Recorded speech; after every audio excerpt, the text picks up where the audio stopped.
आणि आता बातमी संदीप देशपांडेंची। इंदुरी चाट आणि बरंच काही या उपहारगृहामुळे संदीप देशपांडे ट्रोल होत आहेत। मनसेचे नेते संदीप देशपांडे भाजपकडून सोशल मीडियावर ट्रोल केले जात आहेत। उपहारगृहामध्ये मध्य प्रदेशातल्या विविध प्रकारच्या पारंपरिक खाद्यपदार्थांचा समावेश आहे आणि या हॉटेलचा कुक सुद्धा परप्रांतीय आहे।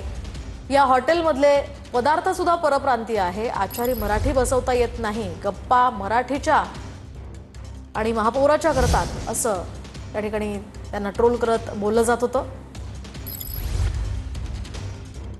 दिल्लीचं संरक्षण करण्याला 2 मिलिटरी कॅम्प्स तयार करण्यात आले मराठ्यांतर्फे, एक इंदोरला आणि एक ग्वाल्हेरला। त्यावेळेला इथलं सगळं मराठ्यांचं सैन्य हे इंदोरला होतं।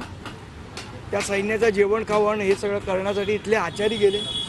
ते आचारी जेव्हा तिथे स्थायिक झाले इंदोरला, तेव्हा त्यांनी इंदोरमध्ये बनवण्याची काही पदार्थ बनवण्याची पद्धत, आपल्या इथले काही पदार्थ असं एक फ्युजन फूड तयार केलं, ज्याला आपण आजच्या तारखेला इंदोरी फूड असं म्हणून ओळखतो।